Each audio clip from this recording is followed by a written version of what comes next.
ፍቅረኛዬ ብላችሁ የያዛችሁት ሰው የእውነት ያፈቅራችኋል ወይንስ እያስመሰለ ነው?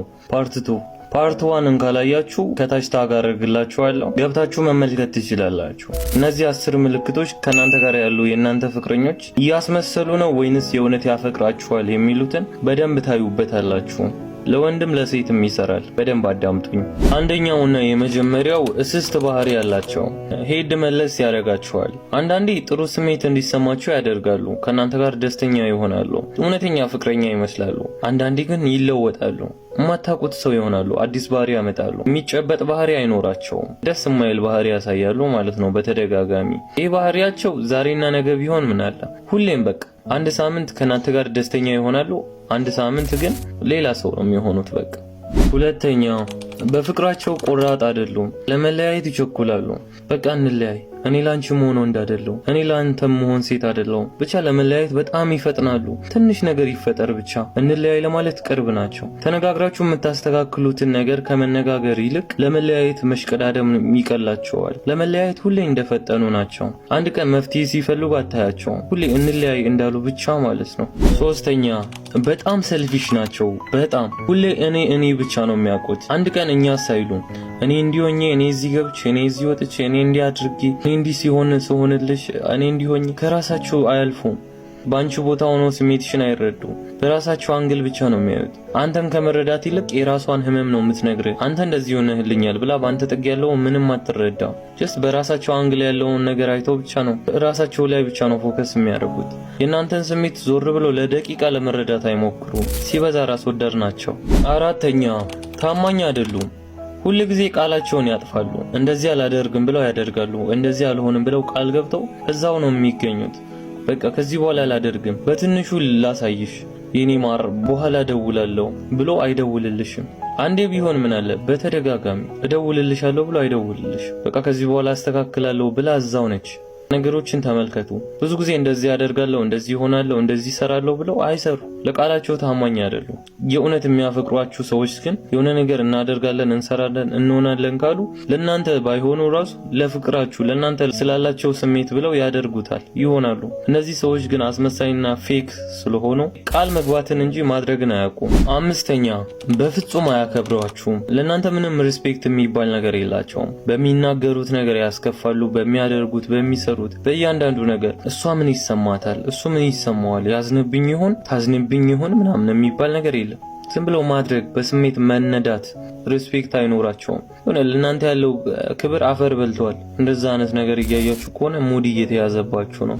ስድስተኛ አብዛኞቹ አስመሳይ ሰዎች ሊደብቁት ሞክረው የሚከብዳቸው ነገር ሁሌ ሰበብ ያበዛሉ። ሁሌ ለምን አልደወልሽልኝም ሰበብ፣ እንገናኝ ስትል ሰበብ፣ ናፍቀኛል ስትይው አንቺን ላለማግኘት ሰበብ። በቃ ሁሌ ሰበበኛ ናቸው። የሆነ ነገር ካደረጉ ሰበብ አያጡ፣ ያሳብባሉ፣ በዚህም በዛ ያላክካሉ። ሁሌም ሰበብ ካንደበታቸው አይርቅም። የሆነ ነገር ላለማድረጋቸው ምክንያታቸው ብዙ ነው። የባጤ ቆጡን ዘላብደውም እንደ ሰበብ ይጠቀሙታል። ሰበበኞች ናቸው። ፍቅሩ ውስጥ በእውነተኛ ስሜት ስትሆኚ አንድን ሰው ለማግኘት ምክንያት ነው የምትፈልጊው። በቃ ትንሽ ምክንያት፣ ናፍቀኛል፣ ላይ ይፈልጋለሁ፣ ናፍቀሽኛል፣ ሰበብ ነው የምትፈልጉት አይደል ያንን ሰው ለማግኘት። እነሱ ግን በተቃራኒ ናቸው። ከናንተ ለመራቅ፣ እናንተ ጋር ላለመገናኘት፣ ከናንተ ጋር ላለማውራት ሰበብ ይፈልጋሉ። እነዚህ ሰዎች በጣም ፌክ ናቸው። ሰባተኛ በጣም ድብቅ ናቸው በግል ህይወታቸው። ወንድሙን እያወራሽ ከቤተሰቡ ሰው እንድታወሪ፣ እናቱን እንድታቂ፣ ቤተሰቡን እንድታቂ አይፈቅድልሽም። ይሄ ከልቡ ያለበት ፍቅር አይደል፣ እያስመሰለበት ያለበት ህይወት ነው። ገባ? ስለሷ ምንም እንድታቅ አትፈልግም። ስለ ቤተሰቦቿ ስላለችበት ሁኔታ አብዛኛው ላይፏን ትደብቃለች። ትክክለኛ ህይወቷን አታሳይህም። ሁሌም በቃ እንደተደበቀች። ስለሷ ምንም የምታውቀው ነገር የለም። በቤተሰብ በኩል ስለሷ ስትጠይቃቸው ይደብራታል። ስለሱ ለማወቅ ስትሞክሪ በቃ ይናደዳሉ። እንደዛ ያደርጋሉ አስመሳይ ሰዎች። ከቤተሰባቸው ሰው አያስተዋውቋችሁም። ቤተሰቡን እንድታቂ አይፈልግም። እናት አባቱን በቃ ጓደኞቹን እንድትቀርቢ አይፈልግም። ያ ማለት ይህ ህይወት ላይ አላመነበትም ማለት ነው። የነገ ሚስቴ ትሆኛለሽ ብሎ አልደመደመም። ለነገ ለቁም ነገር እያሰበች አይደለም ማለት ነው። ስምንተኛ ደረቅ ናቸው። በኢየሱስ ስም ፌሮ ናቸው። መቼም ቢሆን የሆነ ነገር ላይ አያምኑም። ጥፋታቸውን በፍጹም አይቀበሉ። በዚህ ማለ በዛ ድርቅ ብሎ ተከራክሮ ያሳምንሻል። በሱ ጥፋት አንቺን ይቅርታ ያስጠይቅሻል። በራሷ ስህተት አንተን ነው ይቅርታ የምታስብልህ። ክርክር ላይ በጣም ደረቅ ናቸው። በቃ ፍቅር ውስጥ ስትሆኑ ግን ታምናላችሁ። ያ ሰው ጥፋተኛ ባይሆን ራሱ ለዛ ሰው ስሜት አስባችሁ በቃ የኔ ነው ጥፋቱ ይቅርታ ትላላችሁ። ነገር ግን እነሱ ምንም ፍቅር ውስጣቸው ስለሌለ ክርር ብለው እናንተን ነው መልሰው የሚያሳምኑት። ጥፋታቸውን ከመቀበል ይልቅ ከእናንተ ጋር ተዳርቆ ማሳመኑ ይቀላቸዋል። በጣም ደረቅ ናቸው። 9ኛ የምላስ ሰዎች ናቸው። በምላስ ብቻ ነው የሚያምኑት። አፈቅርሻለሁ ይልሻል፣ የለም እኔ ላንቺ ማልሆነው ነገር የለም ይልሻል፣ ግን ላግኝክ ስትዩ እሺ አይልም። ምላሳቸው ላይ ነው ሁሉ ነገር ያለው፣ የሆነ ተግባር ላይ ዜሮ ናቸው። መንበር ምን አለች ይመስላችሁ? ፍቅር ማለት የሚኖር ህይወት እንጂ የሚተረክ ድርሰት አይደለም አለችኝ።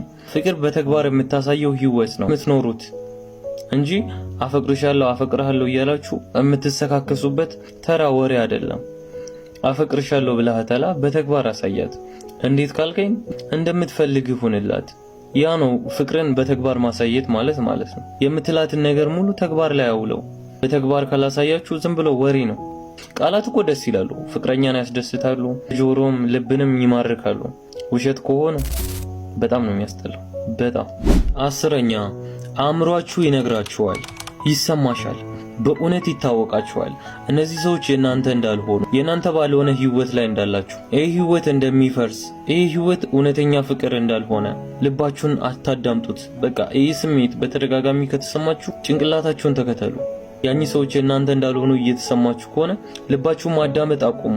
ብዙ ሰው እኔ እኮ እንደምንለያይ አቅ ነበረ፣ ነገር ግን በቃ ልቤ መቁረጥ አልቻለም፣ እሱን ይለኛል፣ እሷን ይለኛል እያሉ ብዙ ጊዜ ይጎዳሉ። ጭንቅላታችሁ እየተሰማው ከሆነ እውነተኛ ፍቅር እንዲህ እንዳልሆነ፣ ፍቅር ውስጥ እንዲህ እንደማይደረግ እየነገራችሁ በተደጋጋሚ ከሆነ አቁሙ። በቃ እስክትጎዱ አትጠብቁ። ልባችሁን ክትክቱ እስኪወጣ ቢያማችሁም ቆርጣችሁ ከዛ ህይወት ራሳችሁን አርቁ። ቶክሲክ ነው እንዲህ አይነት ህይወት፣ መኖራችሁን እንድትጠሉ ነው የሚያደርገው። እነዚህን 10ን ቀርቶ 5 እና ከዛ በላይ ነው፣ 5 ራሱ በዛ 4 እና ከዛ በላይ ምልክት እያያችሁ ከሆነ ፍቅረኛችሁ ላይ በቃ ውጡ፣ ከዛ ህይወት ውጡ። አሁን ነው ምንም በዛ ህይወት ውስጥ የምትሰሩት ነገር የለም።